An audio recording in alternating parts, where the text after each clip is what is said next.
welcome to our first panel of the day on making theatre affordable. I'm Nadia, I'm 21, I'm a recent graduate, and I'm just coming up to my first year as part of the Mousetrap Youth Forum. Hi everyone, my name is Batsaver. I'm 19 years old, and I'm currently on a gap year hoping to apply for drama school this year, go to attend next year, and I've been part of Mousetrap Youth Forum for about, 3, 4, 5 years, one of those numbers. And Mousetrap is definitely a fantastic opportunity for anyone to figure out. They are here at the marketplace today. If you are between the ages of 15 and 24 and looking for good, reasonably priced West End theatre tickets, definitely go check them out. So I'm just going to hand over to our amazing panel to introduce themselves, and they're going to give us some presentations in the following order. I believe we're going Robbie, Zoe, and Tom. Perfect. Off you go. So I'm Robbie Kings. I'm the head of communications at Battersea Arts Centre. I didn't realise we were doing the age thing. I'm quite old. Let's leave that there for now. But yeah, good to be here. I'm Zoe. I'm a lighting designer, and I also sit on the Equity Director and Designer Committee. Equity is the theatre union. So any questions you have about the union, I'll try my best to answer them. And then any questions you have about lighting, the process of theatre design, I'm probably quite good for that too. And I'm also fairly old. I'm Tom, I'm 28, and I am a little bit odd in that I'm a writer and a fundraiser, so I do both the creative bit and the money bit, which people find a little bit confusing, but yeah, that's me. Amazing. Before we head into our lovely presentations, please do throughout the presentations think of some questions. At the end, we will have a Q&A coming questions from the audience in-house today and through viewers online, so please do think of your questions. Robbie, over to you. Great. Okay, so let's try this. Okay.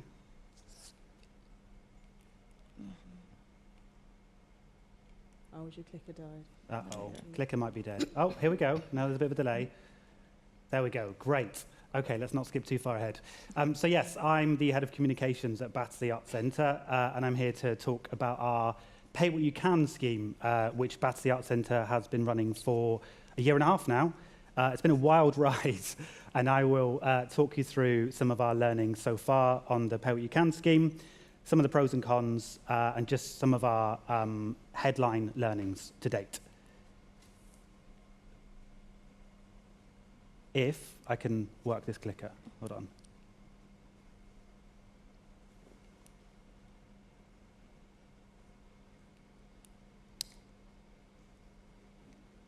Okay. So we are Battersea Arts Centre, so we're an arts centre based in Battersea. That's the most obvious statement I think I've made in my entire life. We do a range of theatre, dance, comedy and children's shows. We are a local base for our community as well. We are the world's first fully relaxed venue, which means we put access at the centre of everything we do, every decision we make.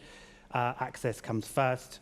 We're also a venue for weddings, for filming, for meetings and rehearsals. Our commercial income stream is really important to the business model of BAC, and that's one of the reasons, as well as our Arts Council's generous funding, that we're able to operate the scheme. And one of the unique things about BAC is we have a number of artist bedrooms, so artists can live in a space whilst they create. It's a great tool that we offer artists. Again, artists are at the centre of everything BAC does, and they can live in residency, create work for kind of months on end in one of our beautiful but quite rickety and windy bedrooms. There's a great sales tool there, so never stay in them. And we're based in the old Battersea Town Hall, another obvious point. So that's the kind of dry stuff about BAC, but the really important thing to go into is our basically why we do the things we do. It's always important to have a why at the centre of everything. So we're a home for radical artistic ideas. We believe in the power of performance and collective imagination to spark positive change. So that was the kind of jumping off headline point for why we're doing the Pay What You Can scheme. Beneath that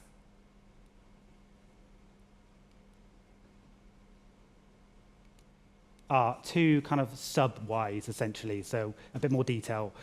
So we believe passionately in the accessibility of art and culture for everyone. and that no one should be excluded because of their financial circumstances. And we know that ticket price is a huge barrier for some, and the pay-what-you-can model offers people who can afford to pay the recommended price or more the chance to support others who can't. So that's the three kind of prongs of why we're doing the pay-what-you-can scheme. Really important to us. So how it works on a practical level. So people can choose a price that works for them. All shows at BAC are operated on a pay-what-you-can model. So that's every performance, every show, and available to everyone. This has never happened before across such a wide range of productions, so it's unique in that sense, and very scary in that sense. Tickets generally start at £6 on the website, but people can get in touch and ask for cheaper tickets. So if you can't afford £6, you can email the box office, you can call us, and we will give you a cheaper price ticket. We'll sort of come on to the nuances maybe of this in the Q&A, but we have tried different entry prices. We had an entry price for a period of £1. We had an entry price of £8, and we had an entry price of £4. And unsurprisingly, that directly impacts the average ticket price. So it's a really important factor of what that starting price is. So bookers can choose from multiple price options on the website, which I'll show you in a second. They pay before the show. That's another important point because there's other models out there, like a pay what you want or pay what you feel model, which the Arc Theatre Stockton did an amazing trial of this a few years ago, and they've got a brilliant summary on their website of their learnings from this. But the key difference is that with the pay what you can model, you pay before the show, and it's generally there to help affordability. A pay what you decide or pay what you want or pay what you feel model is generally where people pay after the event. So they see the thing and they pay afterwards, either by kind of bucket collections or chip and pin. But that's more, and the reason we erred away from this is to us it felt like more of a value judgment based on the art itself. And we wanted to make it purely about affordability. And yeah, like I said, available for every performance of every show. So this is how our website looks. I haven't included many of these slides because it looks quite like an 80s computer, but it's quite useful to see how it looks in situ, and I'd encourage you to sort of go through the booking process on our website and just take a look. So when we first started the scheme, we had this beautiful slider where people could land on it. It would default to the recommended price, and people could slide a lower price or a higher price. It went in increments of £2. It was a beautiful thing. But we have Spectrix as our ticketing system, which is a great ticketing system, but it doesn't interact well with the slider, so we have to have these drop-down boxes now. So we have a bunch of prices here that people can choose once they pick their seat.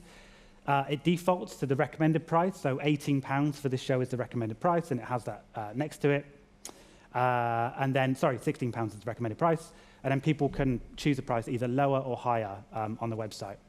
The other thing to be really clear about in here is that the messaging in the booking path is really important, because we found that if people understand the core reasons of why you're doing the scheme, so the importance of it, the fact that it's about affordability and allowing others who can't afford it the chance to come and see something, they're more likely to pay a higher price and they're more likely to buy into the scheme itself. So across our website, we've tried to make this messaging really clear and make our intentions clear about why we're doing the scheme. So, measurements. When we started the scheme, we wanted to obviously see how successful it was and if it was working. So we had a few metrics to look at. So the first one was to increase the overall number of tickets sold. The second one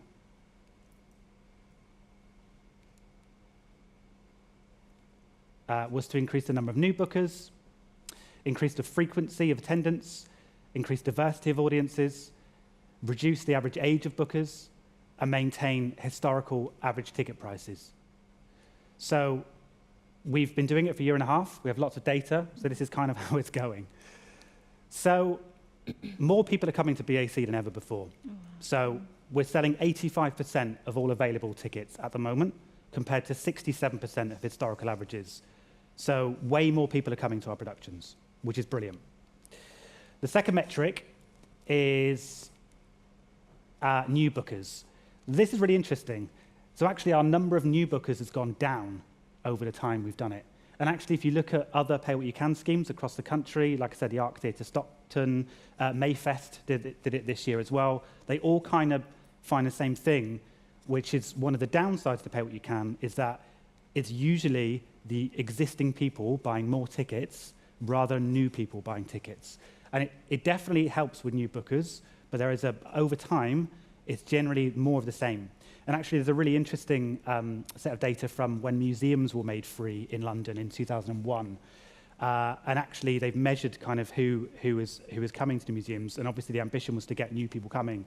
But actually, they found that it's the same people who always came to museums. They're just coming more often.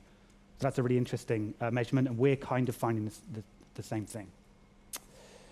So the next metric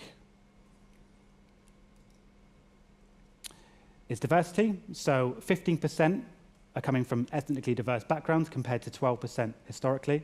There's still a way to go on that, but it's a step in the right direction. Current average ticket price is £12.02. Historically, at BAT, it was £12.89. So it's less than we were making previously, but it's not that much less, which is really heartwarming and generally says that people are being fair with their price choices. Now, there's lots of nuances with that in terms of it varies wildly depending on the show. But overall, people are broadly being fair with their price choices and have a real sense of value. 28% are aged 16 to 34 compared to 20% historically, so that's really positive.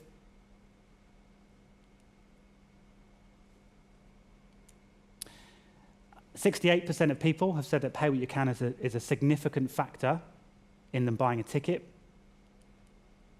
And finally, on the metrics, 80% have said they're much more likely to take a risk on something new. This was one of the law of unintended consequences. We knew that pay what you can was going to help with affordability. We sort of thought it would help with risk in terms of people taking a punt on things they wouldn't normally decide to. But 80% of people have said that it would encourage them to take a risk on something new, which is huge. So just kind of drawing out from that, like I said, we're a year and a half in. We're going to continue to do the scheme for the foreseeable future, but just some sort of key lessons on everything we've found to date and some of those metrics there. So as I said, we're selling more tickets than ever before, but at a slightly lower rate than historical averages. So the finances on a pay-what-you-can model are tricky. I wouldn't have thought it could ever be a significant moneymaker for organisations, but like I said, we're lucky to have Arts Council funding.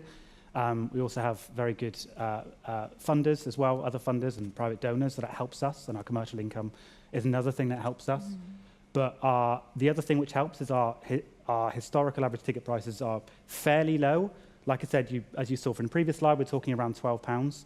I think if this was the West End and the tickets were kind of £70 plus, the margin of error in terms of people paying less is significantly increased, and the risk, therefore, goes up a lot. So people on average are paying 15% under the recommended price. So as I said, we have recommended prices for everything. That's usually between kind of £12 and £16. People are generally, on average, paying about 15% less than that. Now, we account for that by budgeting slightly under the recommended price. So when I'm forecasting our income from tickets for our forthcoming seasons, I generally look at an expected price, which is around 15% lower than the suggested price. Now, there's many reasons for that. Obviously, in many ways, the scheme's sort of quite contradictory if money is a main driver, because the more good it does, the more that average ticket price is going to be reduced. So it's a tricky thing, it's a tricky balance. You're relying on people paying more, which doesn't necessarily happen. But on average, like I said, we're about 15% less, and as long as you're aware of that, you can kind of budget for it with your ticket forecasts.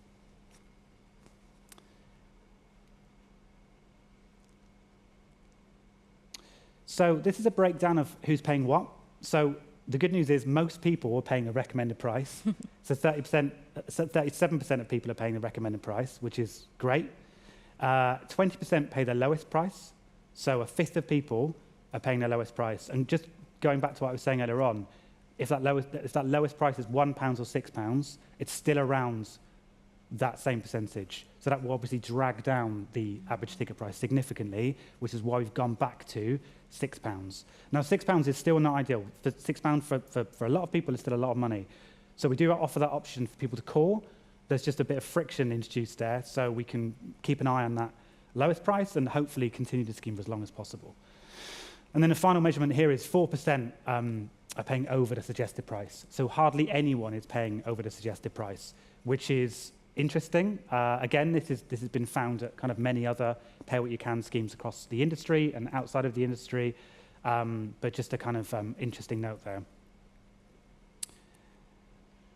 Increasing the recommended price doesn't always mean higher payments. People have a real sense of value, and if people think you're charging something for the sake of charging it and trying to make money, they will see through that and they will broadly pay what they think is fair. Lowering the entry price reduces the average ticket price, like I said. Pay what you can makes people more likely to take a risk. The majority of people pay under. Price choices vary wildly for each show. Interestingly, Make found with their Mayfest pay what you can model this year that the lower the age of people buying tickets, the lower the price paid. And again, makes sense. You know, people need access to cheaper tickets, but it's quite difficult to predict sometimes what price people are going to pay.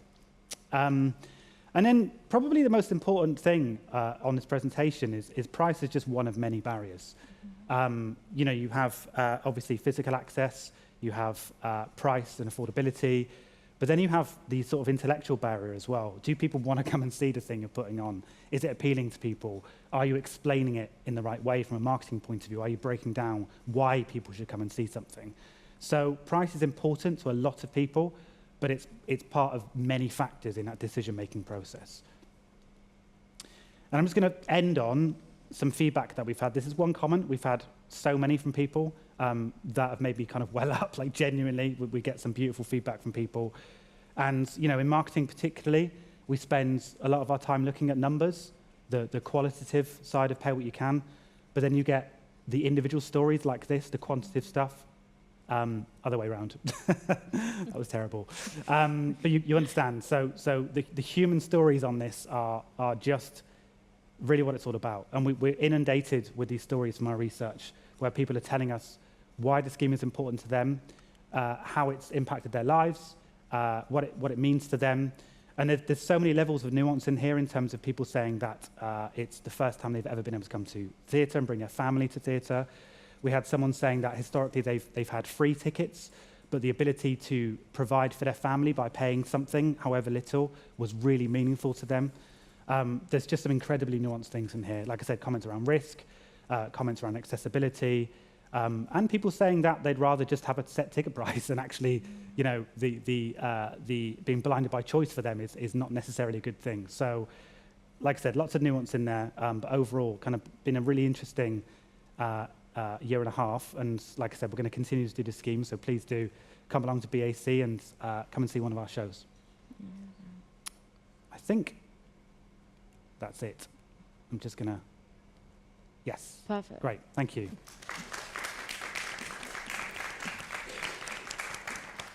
Thank you so much, Robbie. That was extremely informative. And like we said beforehand, please do have questions ready at hand before we move on. Zoe? Hello. So, as I said, I'm Zoe. I'm a lighting designer in mainly theatre, bit of opera, bit of dance, bit of immersive. But I also sit on the Equity Director and Designer Committee. So Equity is your theatre union. It's for theatre people, it's for actors, stage management, directors, designers, movement directors, fight directors. And there's other unions. There's BEC2, which is more for backstage staff members within theatre. And then there's also your association. So you've got things like the Association of Lighting Designers, soon to be the Association of Lighting Production and Design. We're having a name change to make it more inclusive of those doing production as well. There's also the Stage Management Association, you've got Directors Association, you've got British Theatre Designers, so you've got all of these associations, but the difference with a union is that the union sets the rates and agreements for the projects that you're working on, along with BEC2. We're the only ones that kind of have the legality to do that. Everyone else can suggest rates that you're paid, and we'll talk about it for a very long time, but the equity ones are the ones that producers listen to, and that are the ones that set the bar. So the other thing which is sometimes a bit misunderstood about equity is equity don't just pull these prices out of thin air. You know, they're set with the Society of London Theatre, SALT, or there's UK Theatre, which generally works outside of London. There's also your independent theatre, and then there's also your fringe agreements. So there's various rates and agreements. You can see it all on the Equity website. And it just gives it, so Equity negotiate those rates and agreements with SALT and UK Theatre. So Equity don't say, hey, we think a lighting designer should be paid £5,000, and SALT UK Theatre go, yeah, okay. It's a negotiation. It works both ways. And ultimately, SALT UK Theatre can say, no, we don't want to pay them more. We don't want the minimum price to go up. So that's Equity's ongoing battle. We revisit these agreements every 2 years. We're in the process of one at the moment. COVID's obviously knocked it all out, as it has with everything. So we're working on getting designers and directors' fees up.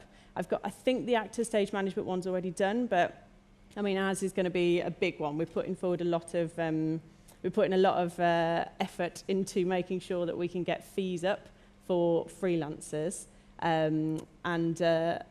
We'll see where it goes. And it's not just about fees with Equity. It's also about working conditions and just making sure that you're respected at work, making sure that you're valued, making sure there's no bullying or harassment. There's the Equity Safe Space Agreement, which is generally read out at the start of every rehearsal process or production process, which is essentially saying if you ever feel like you're being harassed or not treated with respect, you know that there's people you can go to and there's people at Equity you can go to, and you can find those contacts and you can find those people. So there's various sides to Equity, and I think when I first started in the industry, I didn't know much about my theatre union, and I'd encourage you to really find out about those associations and unions because we're stronger together.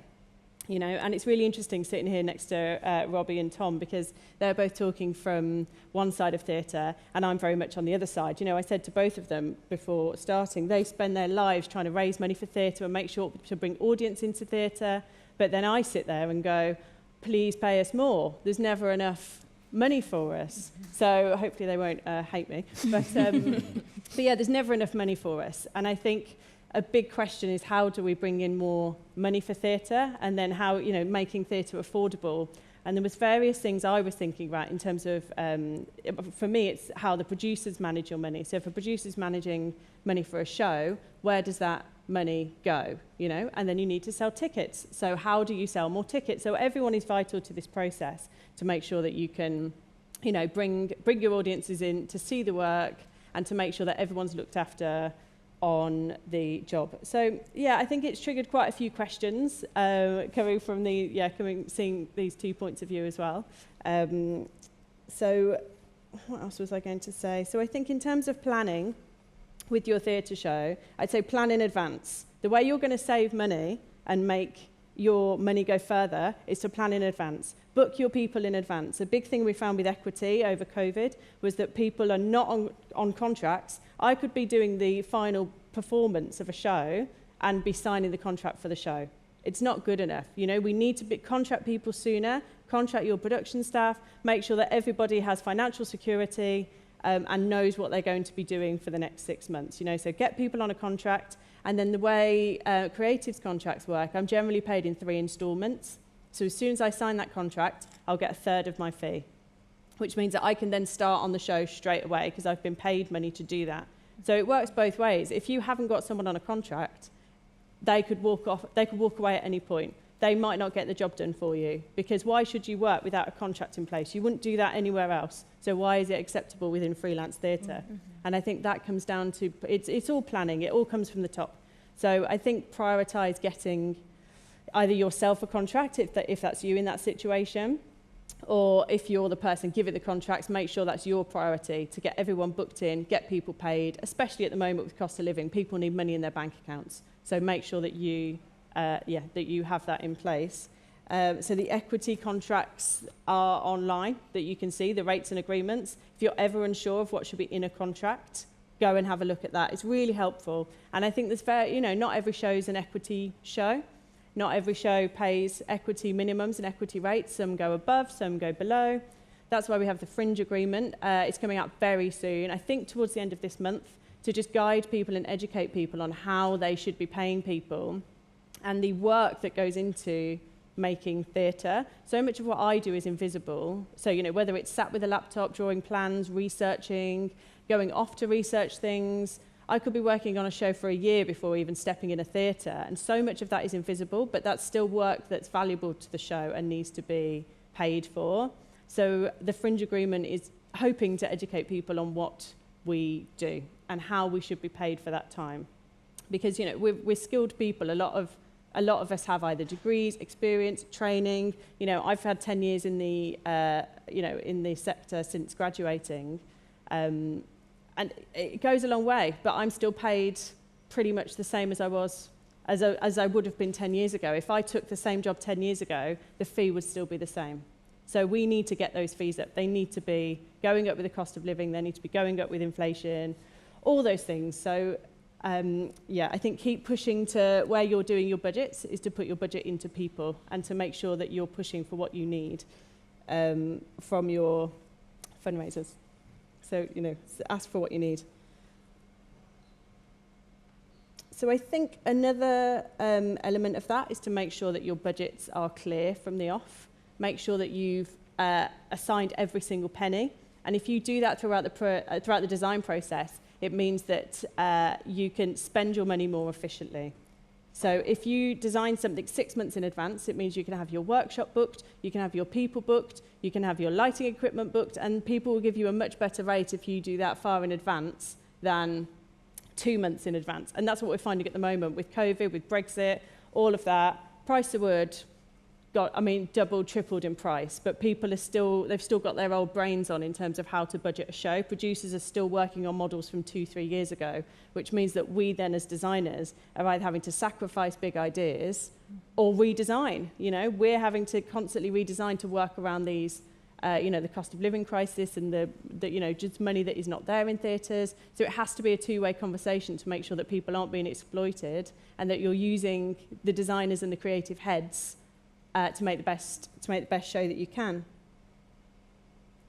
So another side of equity, alongside the making sure that you're obviously the fee, and then the other side is being your safe space and make sure that you're treated fairly at work, is travel and accommodation, and that's another big thing to think about when budgeting a show. There's a set weekly rate for touring, which I can't remember. I think it's about £300 a week, something like that. Goes up and down varying on productions, but a big, I've just done a show with English Touring Theatre, and their big sell is they want to make sure it's good for people to tour. They want people to have a safe time on tour, to be happy, to have a good place to stay. You know, again, in theatre, digs, we're always in someone's spare room, and you go, would this be acceptable in a big company somewhere? No, probably not. So we need to try and bring up the standards of theatre to make sure that we're looked after and respected at work and not, shoved in someone's spare room with no money for trains to get home on a Sunday to see your family. So I think there's various sides of theatre that I'm really passionate about to make sure that you can all, because you guys are all the people that are hopefully going to be working up and put it, and you can say no to this stuff that's thrown at us, and you can hopefully make it better for us, which we're trying to do. So I've had 10 years experience, and now I want to try and make sure that the rates and agreements are coming up, which will hopefully help you guys, because I remember what it was like being at being fresh out of drama school and being asked to work for free, being asked to work for £200 when it could be 2 weeks' work. It's not good enough. So I think we all need to work together to make sure that the rates and agreements reflect the work that we put into shows. People are paying equity minimums and more where they can. And I guess with I think Tom's going to talk about Arts Council and how that also works with equity to make sure that equity minimums are being paid and enforced. And I think I've said the word minimum 1,000 times, but the word minimum, it is a minimum. That is the absolute bottom payment you should be getting. Yeah. And the problem I have is that it's not quantified under the agreements at the moment. Mm-hmm. So what do you get for that equity minimum? That's what we need to work on and make sure that producers are educated, theatres are educated, us as practitioners are educated as to exactly how much work we put into a production for that fee. All of that needs to be written down. So that's what Equity are working on at the moment to hopefully clarify the roles and responsibilities within theatre and what you should get paid for it. And then in terms of, I don't know if anyone here is interested in design or theatre design.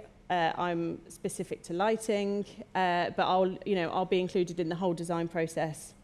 It can vary between 6 months and a year, and I think every step of the way we're talking about budgets and what things cost, and this is my set budget. And I think a good practice as a producer is to be open with your creative team and to make sure that you tell people what they're going to be working with. What's my weekly budget? What's my practicals budget? What's my money that I can spend? What's my hires budget? What's my budget for staff? You know, I need to make sure that my staff are getting paid fairly.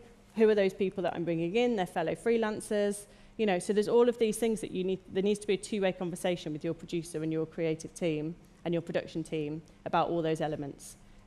Which I think, you know, that's where equity and BEC2 is unions also work together to make sure that when one has a win, the other can have a win, and that all prices, all fees go up across the board. And yeah, if you've got any questions about equity, it's a huge, it's huge. As I say, it's taken years for me to kind of get my head around what it does and what it is and the importance of it. But there's a lot on the website. The student rates that you can get, I think it's £20 a year or something while you're studying. There's graduate rates, which is 50% off. So join, get your name on there. There's a lot of newsletters that we send out. You can also sign up for the monthly newsletter without being a member. So again, I think you should be able to find that online. Or on our Twitter, go on the Twitter, we're very active on there. You can get in touch with us via Twitter. You can find our committee details online and get in touch with any of us that way if you have any specific questions, because I find that the more you work in the industry and find out about it, the more questions you'll have. So get in touch, we're always here for you. The committee changes every couple of years, but generally the same people, hopefully. You'll keep seeing friendly faces, and yeah, get in touch if there's ever anything that you're not happy about at work, or if you have a question about the fee. We're stronger together, so let's all just keep talking. And yeah, any questions? I'll try my best to answer them after Tom's finished. Thank you.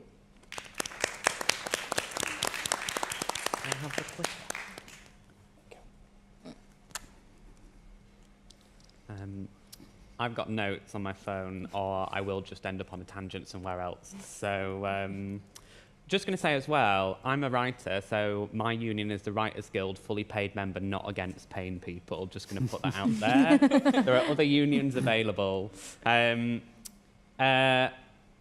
my name's Tom. This is Brenda the Unicorn. She's going to be accompanying us throughout this presentation. It's not a particularly serious presentation, but hopefully we'll have a think about a few things. So I started out as a writer. As part of the hustle of being a writer, I had to learn how to fund my own work. I then got really good at funding my own work, so I started doing it for other people. So now a lot of the time I am a fundraiser. And I fund different kinds of creativity, from kind of established theatre to community arts programs and community organising, all kinds of things. I'm originally from Doncaster, and the last time I was at the Royal Opera House, I'd actually come to see Swan Lake with my mum. So it was her 60th birthday. Neither of us had been to a ballet before. On the way home, my tube broke down, so I tried to retell the story of Swan Lake through GIFs on Twitter. It went viral. It went on Stephen Fry's Twitter page, and I actually became a dance influencer for about 2.5 weeks and got invited to 4 press nights. So I have high hopes for what's going to happen from today, now I've been put on the stage itself. Very excited to be here. We're going to talk about affordability today, but first I want to set some context, because I think we often think of theatre as this kind of inherently poor industry, not a wealthy industry, because of the competition around investment or funding. I don't know if that's entirely correct, though. Here we go. For example, Andrew Lloyd Webber, the lovely self-appointed spokesperson of the arts in the pandemic, who has an apparent net worth of $1.2 billion, which, depending on who is prime minister on any one morning and what's happening with the exchange rate, is about £1.04 billion. So people have become wealthy in the arts. It's not an inherently poor industry. So what is actually happening here? Well, there we go. We should probably look at the workforce of the arts. So if I told you that 7% of the UK population is privately educated, what percentage of the creative industries do you think are privately educated? 40%. You're actually really close. It's 42% of the creative industries. So people with a proximity to wealth occupy a disproportionate number of positions in the creative sectors. We know this, and we can see the data around it. For an explanation as to why this is happening, I'm going to turn to a book.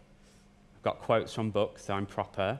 By Natalie Olar. It's called Steal as Much as You Can, How to Win the Culture Wars in an Age of Austerity. Strong recommend, great book.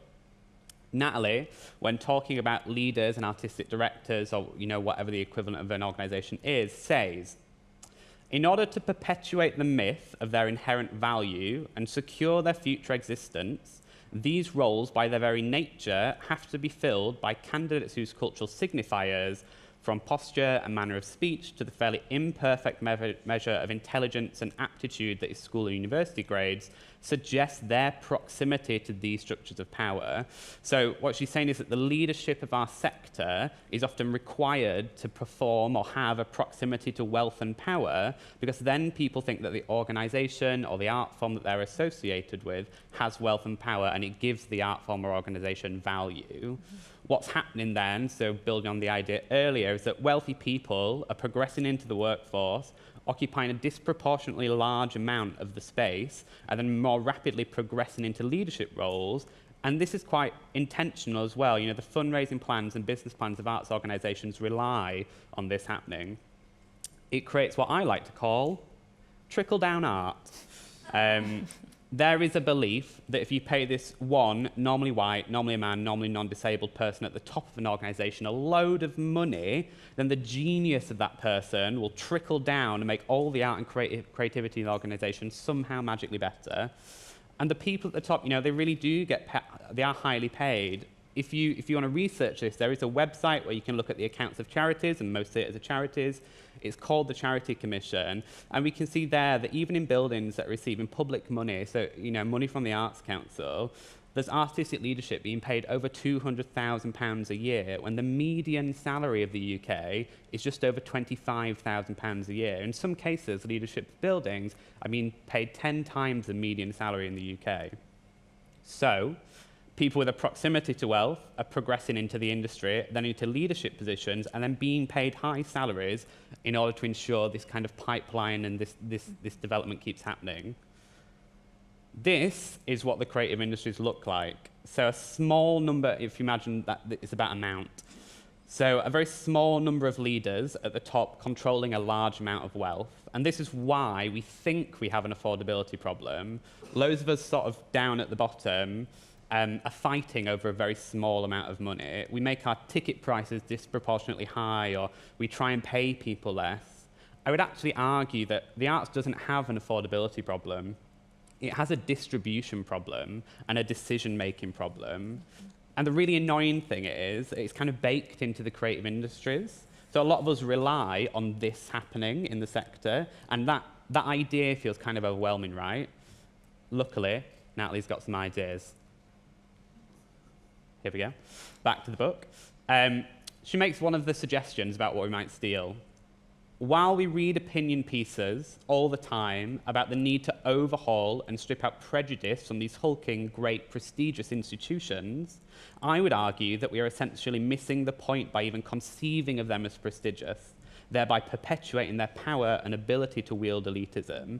She's saying, instead of trying to do this kind of slow crawl towards reform, what happens if we just stop believing that there is value in the elitism and privilege of certain institutions? Well, let's do a quick experiment and try it now. So if we call this model that we saw earlier cultural production, so a managerial, a professional class of people producing culture which is then consumed by communities. One option is we get rid of the word production and we go, if culture comes into being more like community organising, for example, where communities get together and they set their own budgets and decide a direction for culture, we, as communities, decide if there is value in something, not because it has proximity to power, but because the community has decided that that art or that creativity has value to it. This I call cultural organising. And it's sort of a model of how we might think about the creative industries. I'm not going to go into it really deeply today, and it's a bit of an experiment, really, but it's happening all over the world right now. There's a big experiment in New York by an organisation called Arts and Democracy that are looking at this. We don't really know what the answer is in terms of this model, but what we've currently got isn't really working, and it isn't really creating any kind of change to affordability. So we might as well have a go at trying it differently, in my opinion. It's that philosophy that turned me into a ballet influencer for 2.5 weeks. So, I've only ever had good results. you can go and research a lot of the things I've talked about or ask me questions about it, but what I'll say to sum up is that I don't think affordability is something that's ever going to be solved by pushing numbers around on a spreadsheet. I think it might need to be solved with a huge act of imagination in terms of the structures and how we exist in this sector, in the creative industries and around the globe. Thank you.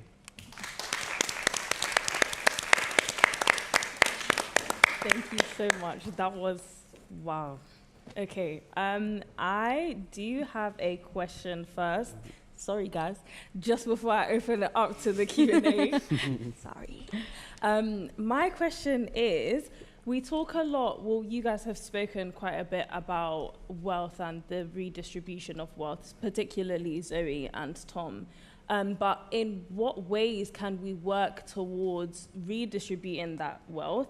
And for you, Robbie, how are the people that, your patrons that are attending the Battersea Arts Centre, how do they factor into the decisions that you make in order to kind of help facilitate that? Sorry, that was a very loaded question.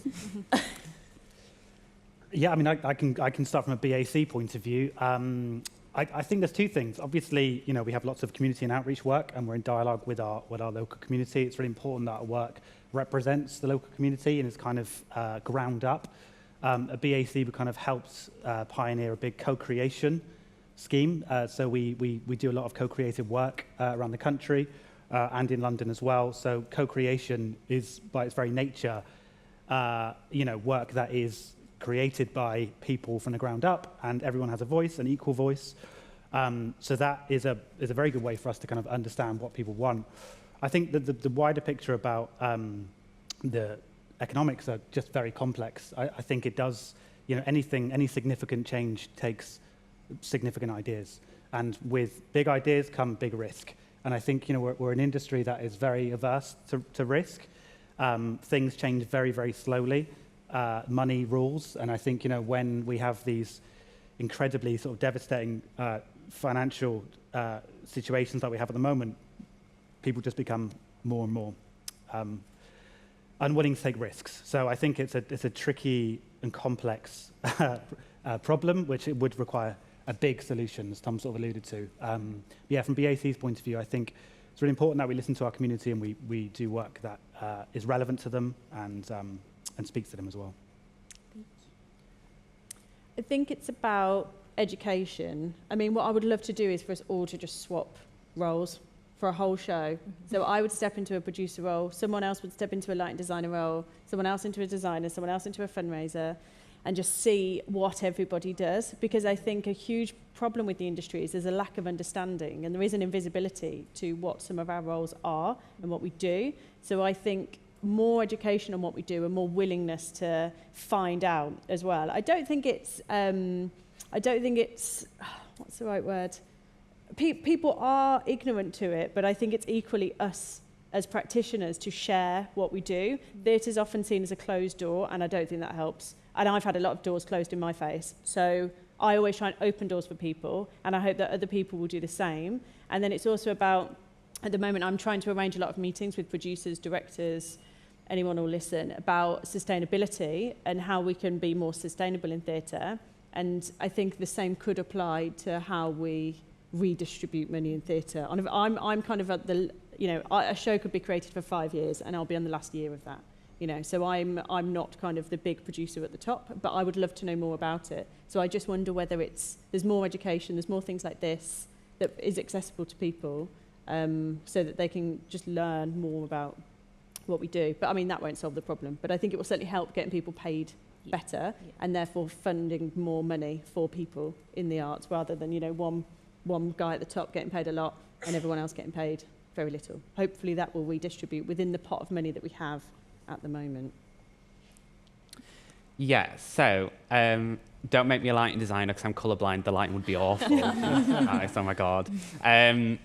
So the idea of redistribution. So as a really interesting example, there was an article in The Stage, which is like an industry newspaper recently, about I think it was about drama schools including sustainability on design curriculums when they're teaching. And the problem with that is that designers are not given enough budget a lot of the time to actually do anything about sustainability, or they're not the decision makers. And that kind of epitomizes the problem we have in the arts, in that a designer can only do so much with the budget they've been given, but then the producer can only give them so much as there is available in the industry at any one time, and the industry is then limited by how money is distributed in the country, and the country is limited by how money is distributed across the globe. So, the attempts, while I think they're necessary to solve the problem of affordability in the arts and take steps forward that only happen within the arts, probably aren't going to be ultimately successful. What they might do is generate ideas elsewhere. I think where we might need to focus some of our energy in the arts is about how the arts communicates with the kind of power structures outside of the arts sector a lot of the time, and who are the stakeholders and who are the gatekeepers that are able to decide how the redistribution of money might happen. We can't do this kind of radical economic reimagining of the arts, because there's a finite amount of money in the arts that at the moment is generally shrinking, not increasing, and so we would shoulder an amount of risk that we would be battered from the outside. And so part of the steps we need to take is encouraging the arts to kind of look outwards a little bit more, to see how it might need to begin shaping and affecting the world a little bit more in order to help itself in the future.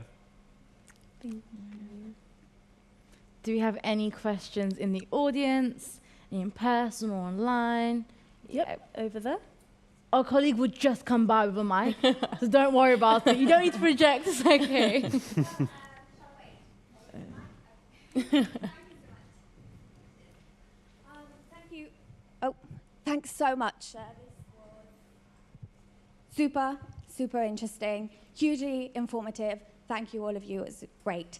I had a question for Tom in terms of how do you find yourself applying all of your findings, and also this shift in the way you certainly made me think about, actually there is, money out there. Let's start thinking how to get a slice of that.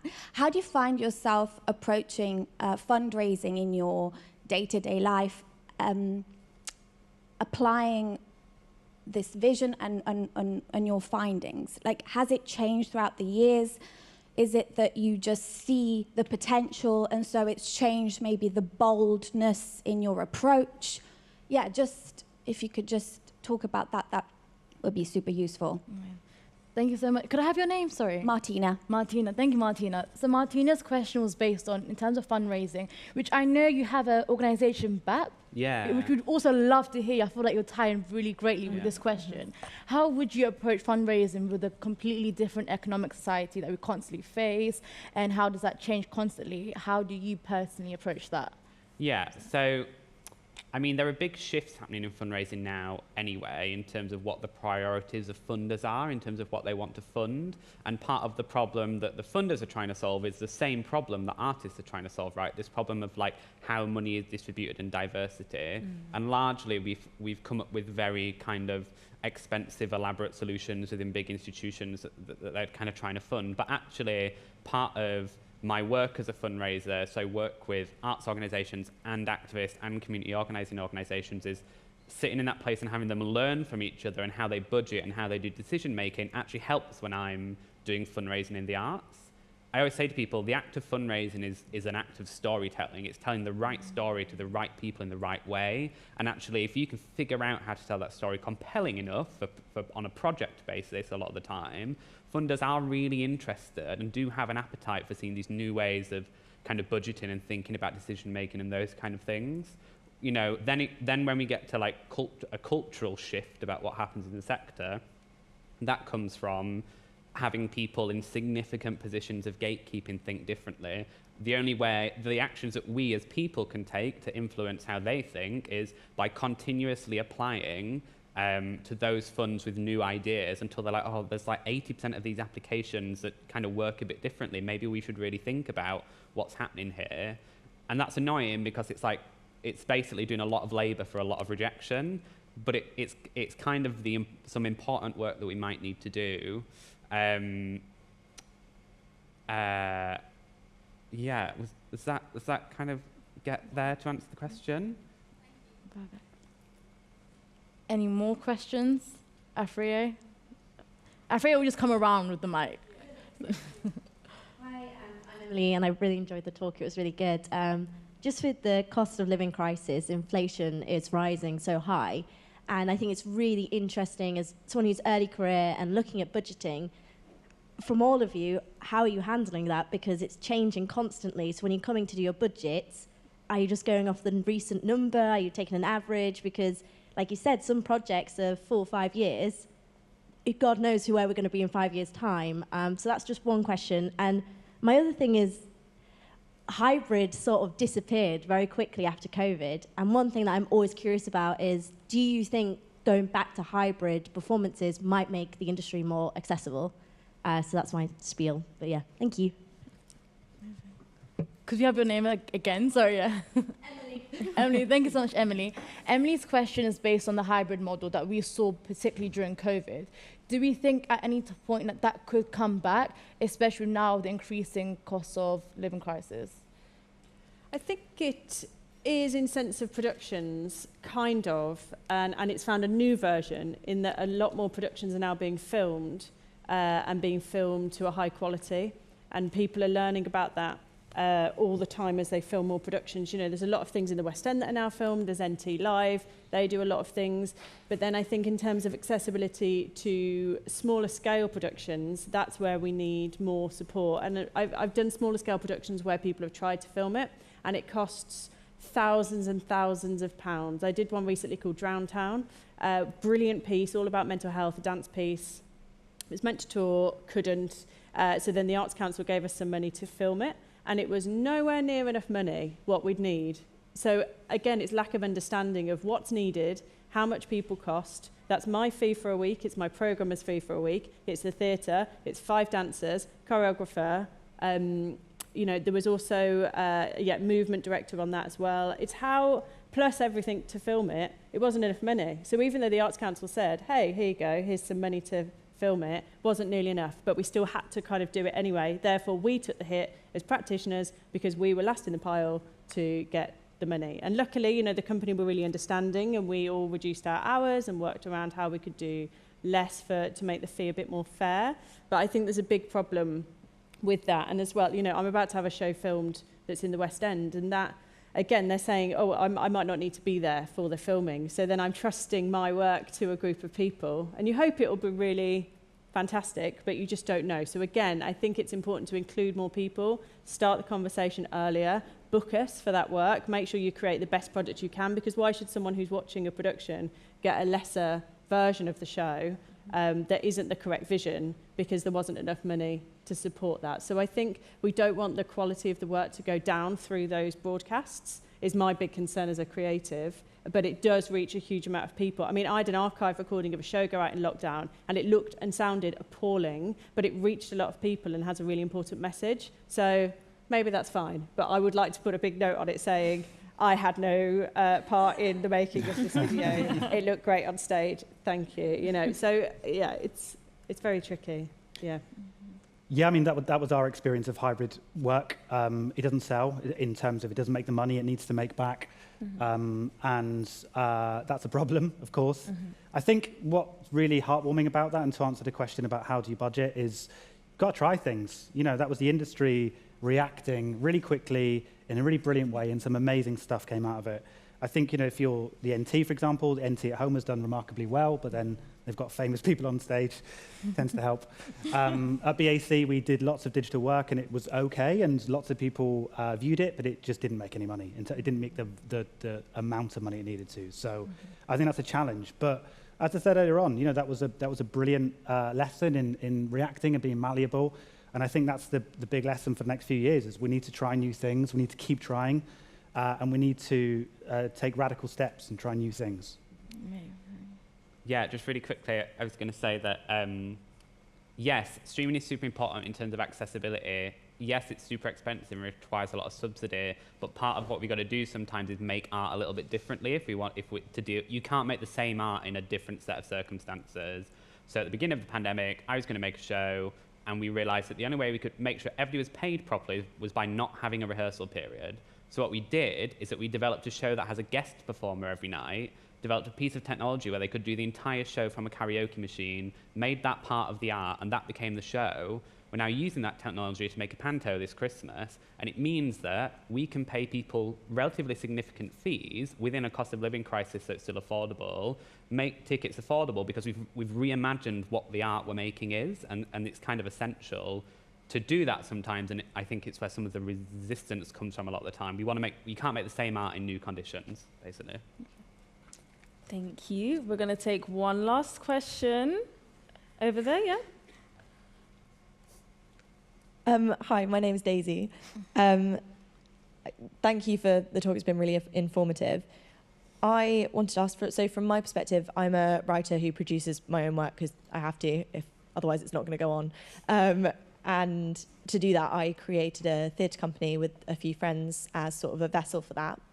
From the kind of contracting point of view and working with other people, for me, making affordable theatre means on the smaller scale, how can we kind of work as a team to actually get this put on?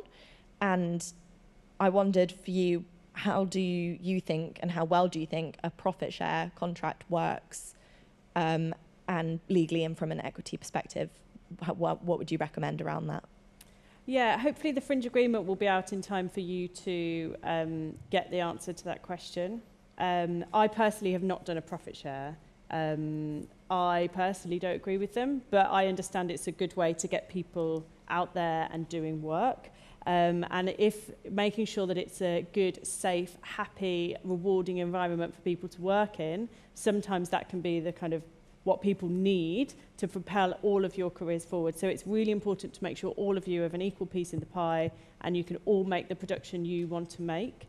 Sorry, I realised you didn't read the question out. It's Sorry. okay. You already started Move answering forward. it. No worries. I was already on a roll. I was on a roll. That's perfect. But there's plenty online for you to look at in terms of contracts that you can pick things out of for you.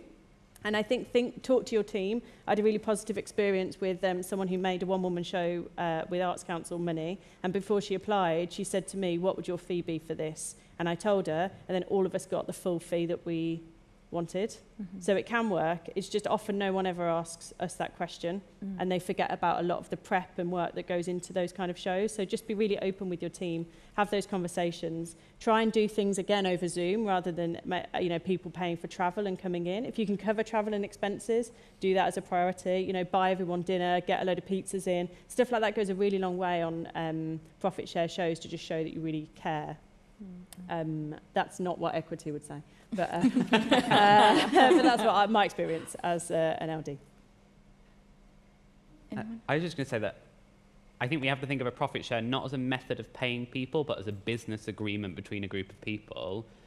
The majority of theatre does not make profit. That is why there is so much subsidy. So if you're making a business agreement and everybody knows what's happening and you all know you're going to make a loss on it,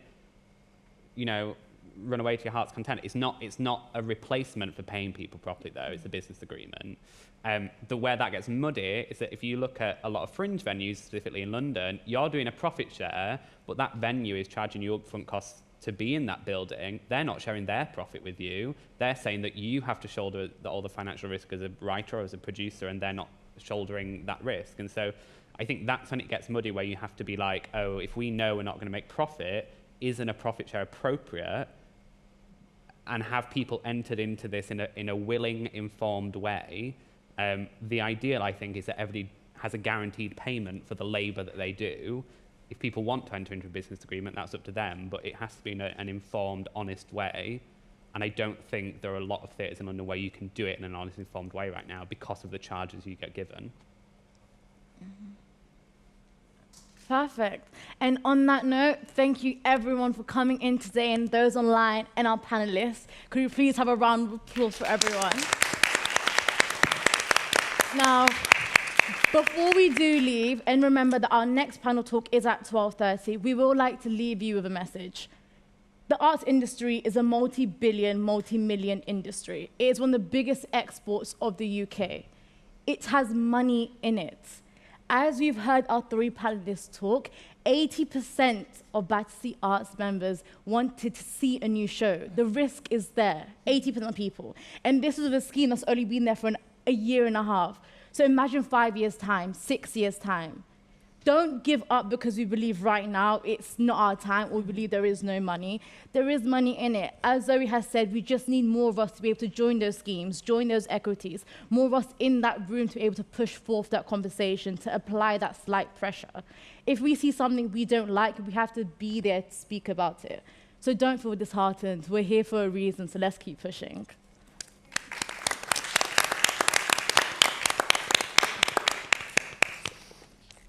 Thank you so much.